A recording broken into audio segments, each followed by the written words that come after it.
Good afternoon, everybody. I'm Petra Svetlikova. I'm from Okinawa Institute of Science and Technology in Okinawa, Japan. And today I would like to talk about the plastid genome of Oxygyne shinzatoi and the evolution of Thismiaceae. First, I would like to thank the organizers for giving me a chance to have this talk here.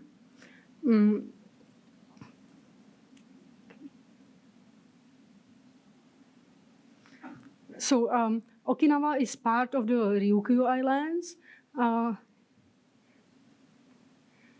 You can see here the Ryukyu Islands. They are spread from Kyushu to Taiwan, and Okinawa is in the middle. These islands have a highly diverse subtropical forest with mostly secondary forests. And for example, in Okinawa, there are no primary forests left. Usually, these forests have several dominant canopy species. For example, Castanopsis sieboldii and Schima wallichii. And there are many endemic species in subtropical Okinawan or subtropical Ryukyu rainforests. This is due to complex geological history of the islands, their diverse habitats, and islands isolation. These islands are also rich in orchid species. There are more than 160 orchid species in the Ryukyu Islands. But unfortunately, most of them, 90% of them, are endangered because of overcollection and loss of habitats.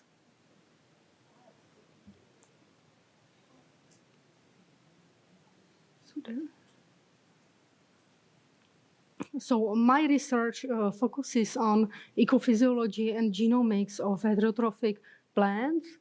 Here you can see examples of Okinawan parasitic plants and mycoheterotrophic plants.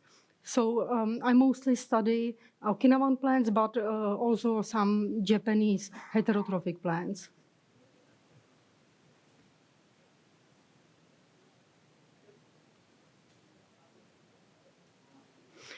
Today I'm going to talk about two species from the Thismiaceae family.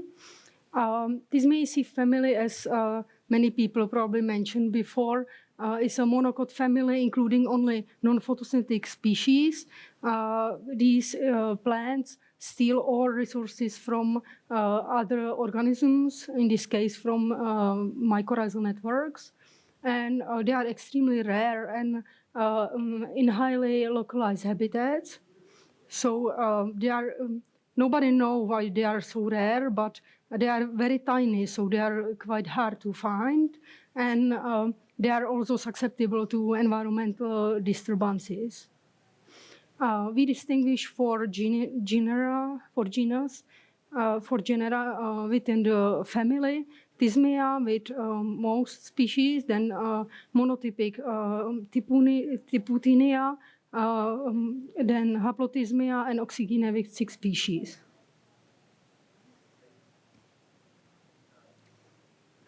So the Oxygyne genus has highly disjunct distribution with 6 species, 3 species in Japan and 3 species in Central Africa.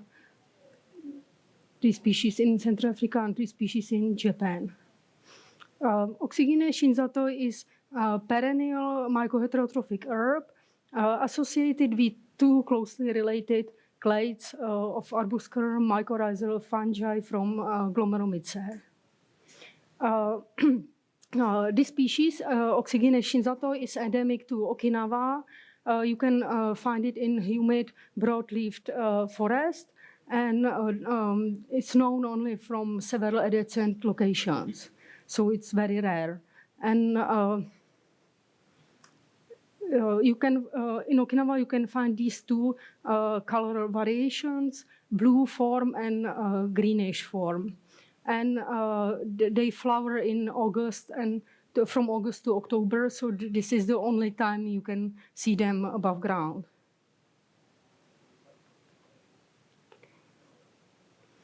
And the second species we studied is Thismia kimotsukiensis.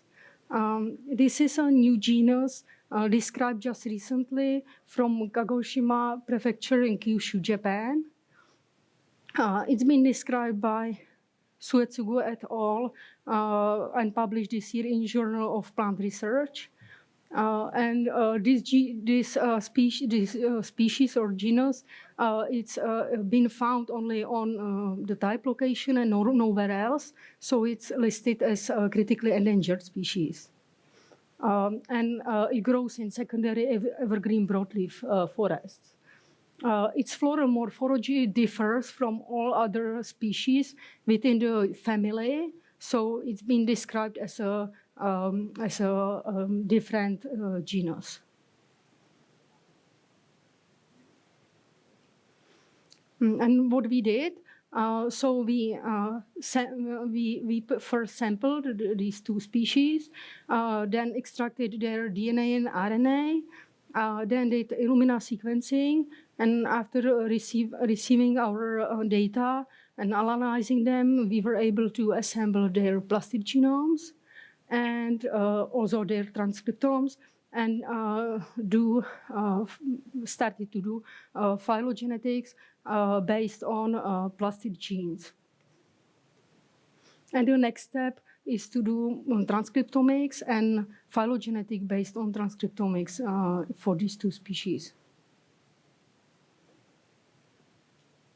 So this is the plastid genome of Oxygyne shinzatoi. It's about 30,000 kbp in size. And it has 23 protein coding genes, 19 ribosomal protein coding genes, and 4 other genes. Then it also has 7 rRNAs and 8 tRNAs. Its GC content is 36.8%.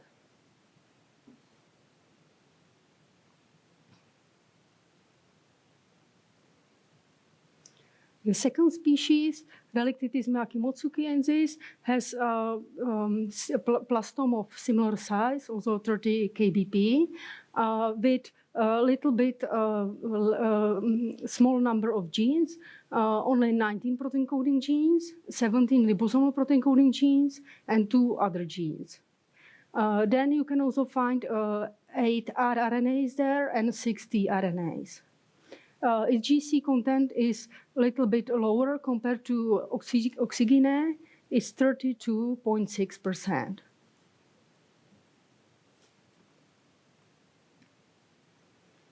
When comparing these two plastomes to closely related species, we see that they are the largest within the family.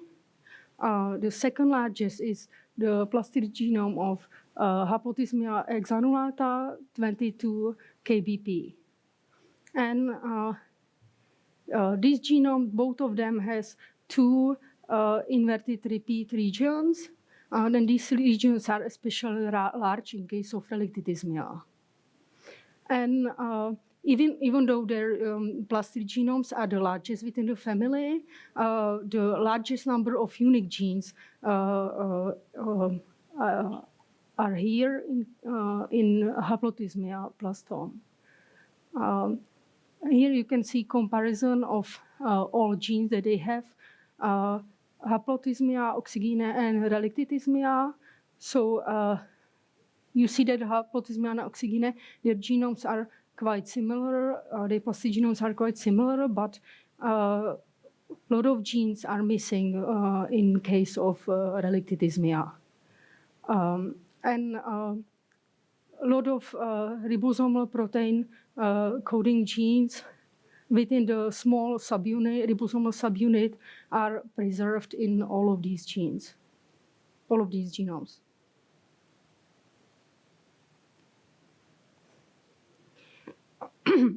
Using our plastome data, we did phylogenetics.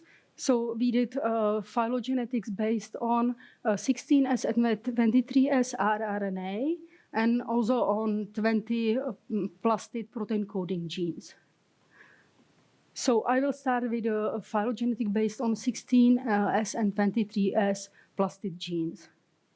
So this tree is based on already published data, and I have annotated all these plastid genomes and added our two species, Oxygyne shinzatoi and related Thismia kimotsukensis. This is a maximum likelihood tree, and you can see that Oxygyne, it's an early divergent species, a sister to Haplothismia, and both are sister to all other species from the family. And relicted Thismia is sister to all Thismia species. New word Thismia panamensis, and old word Thismia. So then we use the same kind of data set, but we applied Bayesian method. So the position of Oxygyne on this phylogenetic tree is same like in the previous case. Also sister to Haplothismia, and both are sister to all other species from the family. But position of relicted Thismia changed. So in using this kind of model, relicted Thismia is sister to only old word Thismia, not Thismia panamensis. Then we did phylogeny based on 20 plastid protein coding genes. This is maximum likelihood tree, and position of Oxygyne changed a little bit compared to previous trees. So now it's sister to relicted Thismia and all Thismia species, and relicted Thismia is sister to old word Thismia.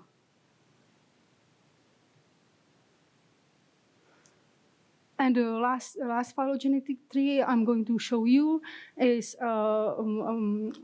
Bayesian tree based on 20 plastid protein coding genes.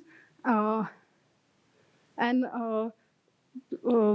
its position of Oxygyne, it's same like in the previous tree based on the same kind of data set. And it's same for relicted Thismia. So now to summarize all these topologies, so we can see when we're using different kind of models and different kind of data that we are getting a little bit different relationships within the family. Oh,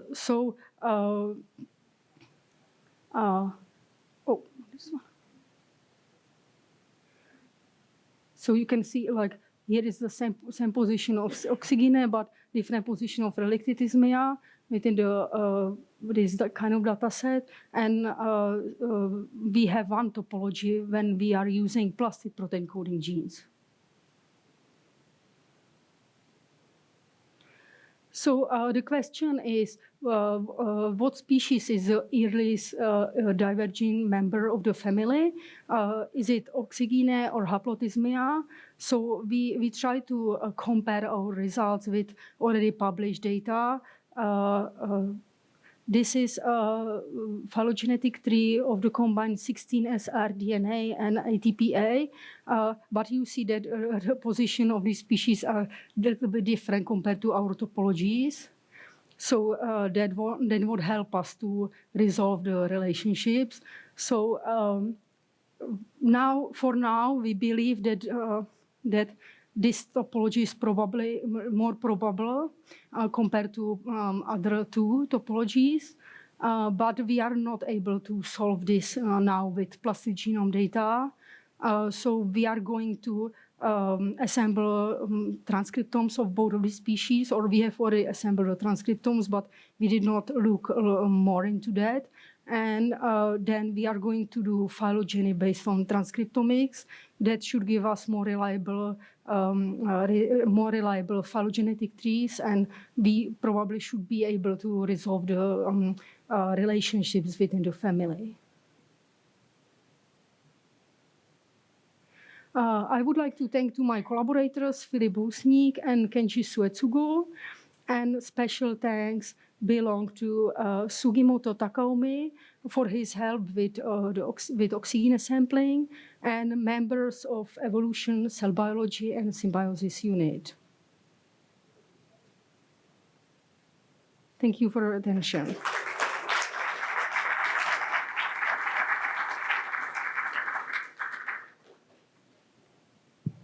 Thank you so much. Now we have time for one questions. Yeah.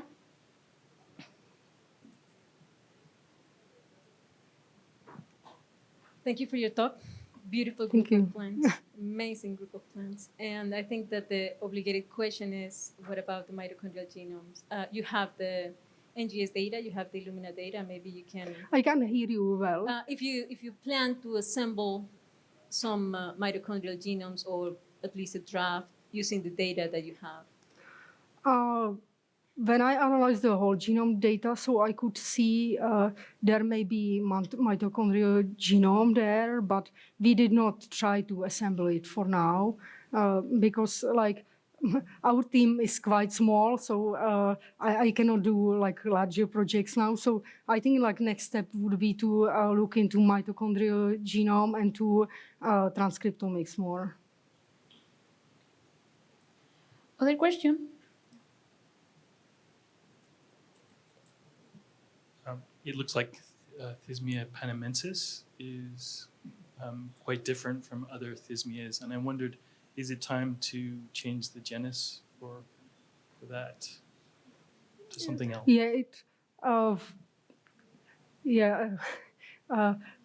I don't know, but it's like for sure that it probably like this newer Thismia originated like quite long ago, or it divided long ago from the old world Thismia. So even when we analyzed its plastid genome, so it was very hard to tell like if this is really this gene or not, because there are so many changes there, and you can see that the branch is very long, so it has very high rate of evolution, and so it's like somebody mentioned here before, it's very hard to do phylogenetics with species like that.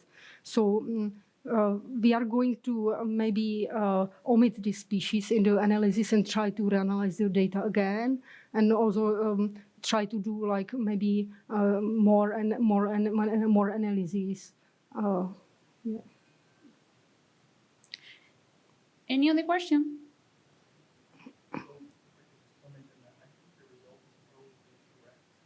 Oh.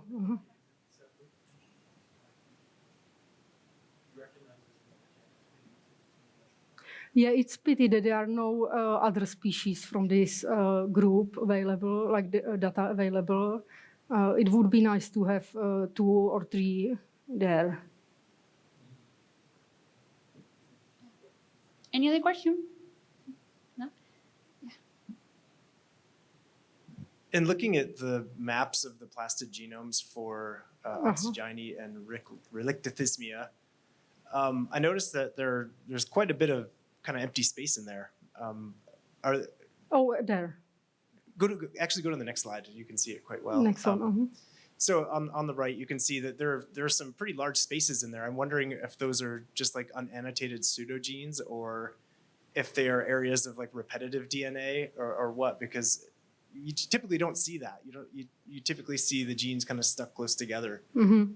So. I don't know, but I I annotate it manually, so I try to really look for everything that I can find, but I even like everything that looked like it could be genes, so I try to search for that, but I couldn't find any genes. Yeah, it seems to be maybe like small pieces of genes left, so probably some pseudogenes there will be. Cool. Mm-hmm. Thank you so much. Sorry, we don't have more time. Thank you.